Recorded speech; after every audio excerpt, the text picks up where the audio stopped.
أعوذ بالله من الشيطان الرجيم. بسم الله الرحمن الرحيم.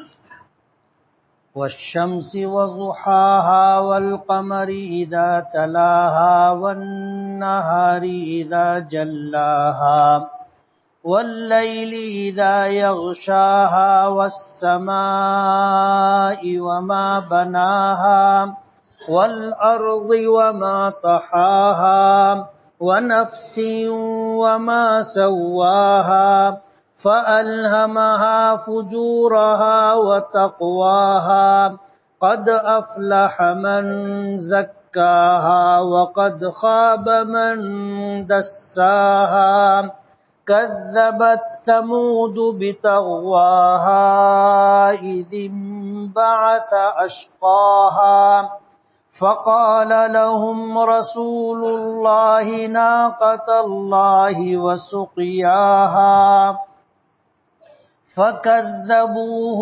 فعقروها فدمدم عليهم ربهم بذنبهم فسواها ولا يخاف عقباها.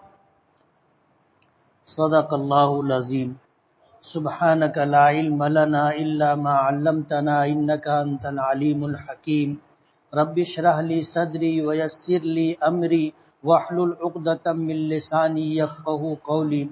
پناہ مانگتا ہوں میں اللہ تعالیٰ کی شیطان مردود سے. شروع کرتا ہوں میں اللہ کے نام سے جو بڑا مہربان بڑی رحمتوں والا ہے. قسم ہے سورج کی اور اس کے دھوپ کی، قسم ہے چاند کی جب وہ سورج کے پیچھے آئے، قسم ہے دن کی جب کہ وہ دنیا کو روشن کر دے، قسم ہے رات کی جب وہ سورج کو ڈھانپ لے، قسم ہے آسمان کی اور اس کے بنانے والے کی، قسم ہے زمین کی اور اس کے بچھانے والے کی، قسم ہے جان کی اور اس کو ٹھیک بنانے والے کی. پس اس نے نفس کو الہام کر دیا، سمجھا دیا اس کے شر کو اور اس کے نیکی اور تقوی کو. تحقیق کے کامیاب ہو گیا وہ شخص جس نے اپنے نفس کو سنوارا، اور نامراد اور ناکام ہو گیا وہ شخص جس نے اسے خاک میں ملا دیا.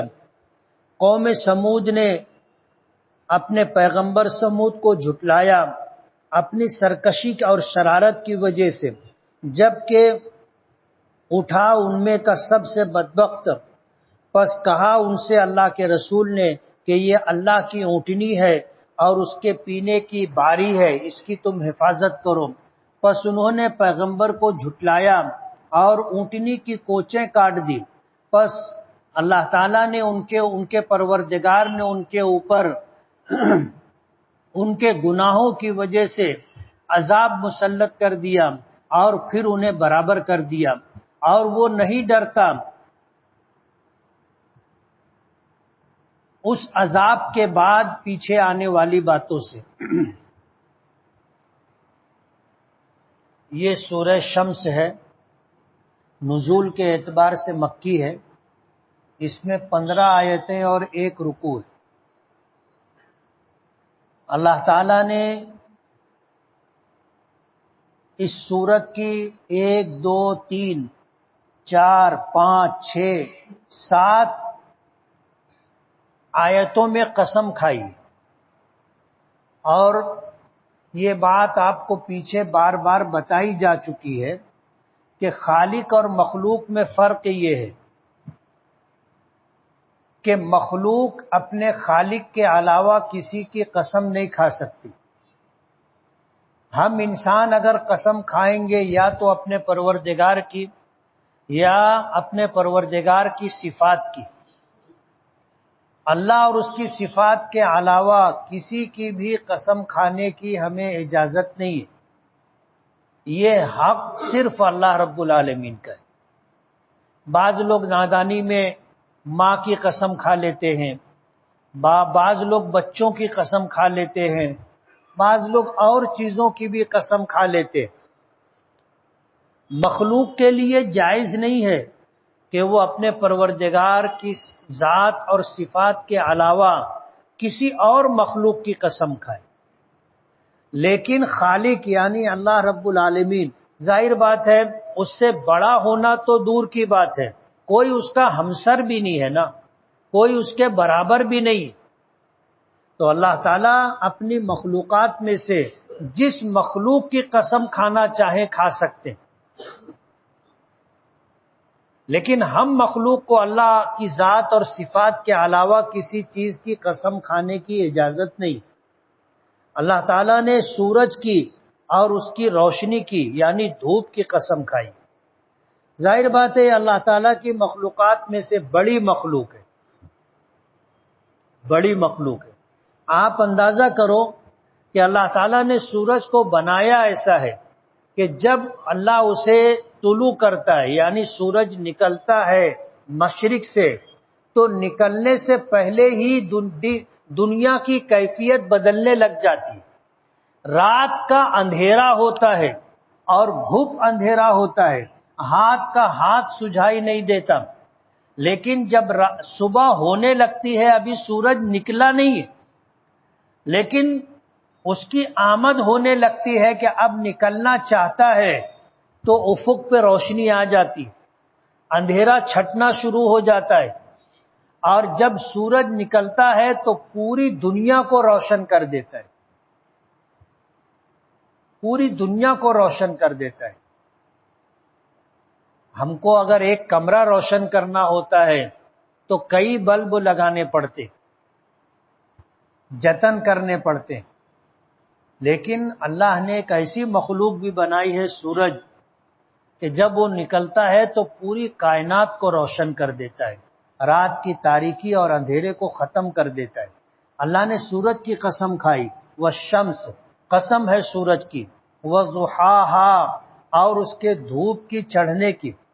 ضحاہا کا کئی ترجمہ کیا گیا، ایک تو یہ کہ قسم ہے سورج کی اور اس کے چڑھنے کی، قسم ہے سورج کی اور اس کی روشنی کی، قسم ہے سورج کی اور اس کے دن کی، سب کا مفہوم تقریباً ایک ہے۔ تو سورج کی روشنی کو ضحا کہا جاتا ہے، تو اللہ تعالیٰ نے سورج کی اور اس کی روشنی یعنی دھوپ کی قسم کھائی۔ اللہ پاک نے دوسری قسم کھائی چاند کی، والقمر اذا تلاہا، اور قسم ہے چاند کی جب وہ اس کے پیچھے آئے۔ آپ دیکھو گے چاند مہینے کے پہلے 15 دن میں سورج کے پیچھے آتا ہے، سورج آتا ہے اور سورج ڈوبتا ہے تو چاند نکلتا ہے، پہلے 15 دن میں یہ ہوتا ہے، اور پھر اس کے بعد چاند اور سورج کے طلوع اور غروب میں جو فرق ہوتا ہے وہ کم ہونا شروع ہو جاتا ہے۔ پھر ایک وقت ایسا آتا ہے کہ سورج اور چاند بہت تھوڑے فرق سے مشرق سے طلوع ہوتے، لیکن یہ چاند سورج کی روشنی کی وجہ سے ہمیں دکھائی نہیں دیتا۔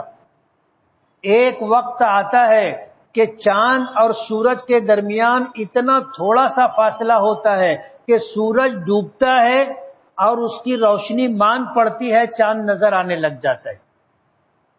جس جگہ سورج ڈوبتا ہے مغرب میں، اور وہیں ہمیں چاند بھی نظر آتا ہے، یعنی چاند اور سورج ساتھ ساتھ چل رہے تھے، تھوڑا سا فاصلہ تھا، یعنی جب پہلے 15 دن ختم ہوتے ہیں تو پھر چاند اور سورج کے نکلنے کا جو بیچ کا فرق ہوتا ہے وہ کم ہوتا چلا جاتا ہے، اور آخری دن جب ہوتا ہے مہینے کا تو چاند اور سورج کے درمیان وقفہ بہت کم ہوتا ہے۔ آپ دیکھو گے 29 کا جو چاند نظر آتا ہے، سورج ڈوبتا ہے، افق پہ چاند دکھتا ہے، 28 کو نظر نہیں آتا، اس لیے کہ 28 کو اتنا کم فرق ہوتا ہے کہ چاند سورج کی روشنی میں ہی ڈوب جاتا ہے، تو نظر نہیں آتا۔ لیکن جب اس کا فاصلہ وقفہ بدلتا ہے تو پھر ایک وقت آتا ہے کہ سورج ڈوبا کہ چاند اندھیرا ہوا کہ چاند نظر آنے لگ جاتا ہے۔ اللہ پاک نے چاند کی قسم کھائی، والقمر اذا تلاہا، اور قسم ہے چاند کی جب وہ اس کے پیچھے آئے، یعنی سورج کے پیچھے، والنہار اذا جلاہا، اور قسم ہے دن کی جب اس کو روشن کر دے۔ ظاہر بات ہے دن کو روشنی کہاں سے ملتی ہے؟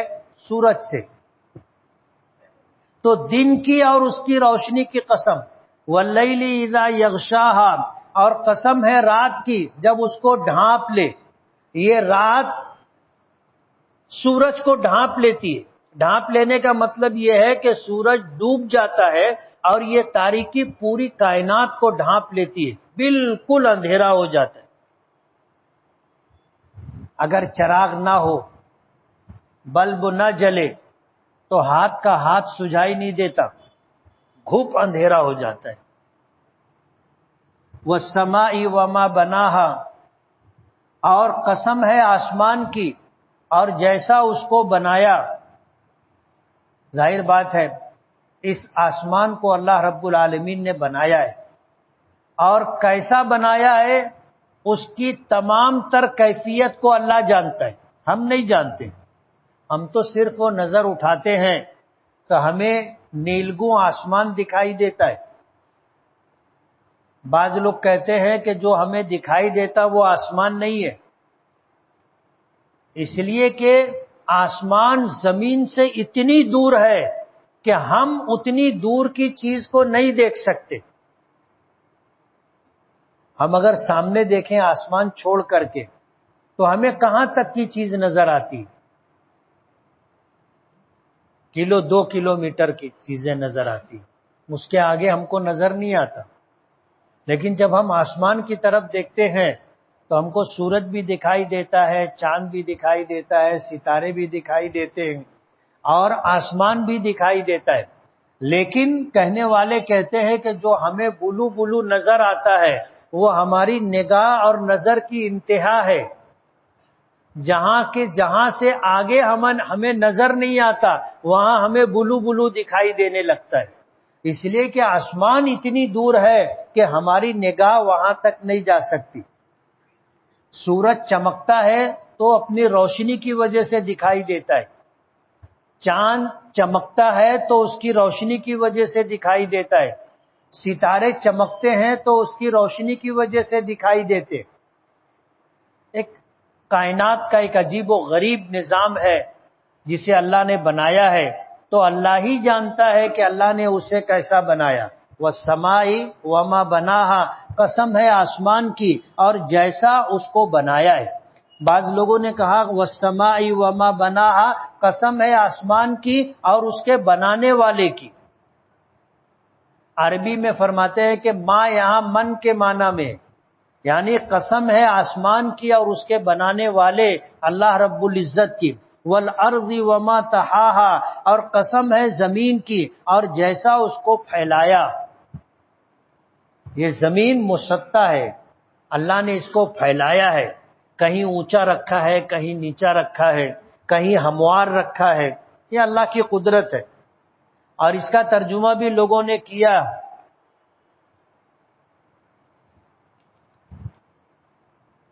اس کا ترجمہ یہ بھی کیا ہے وَالْأَرْضِ وَمَا طَحَاهَا، اور قسم ہے زمین کی اور اس کے بچھانے والے کی، یعنی اللہ رب العالمین کی۔ وَنَفْسٍ وَمَا سَوَّاهَا، اور قسم ہے نفس کی یعنی جان کی، وَمَا سَوَّاهَا، اور جیسا اس کو ٹھیک بنایا۔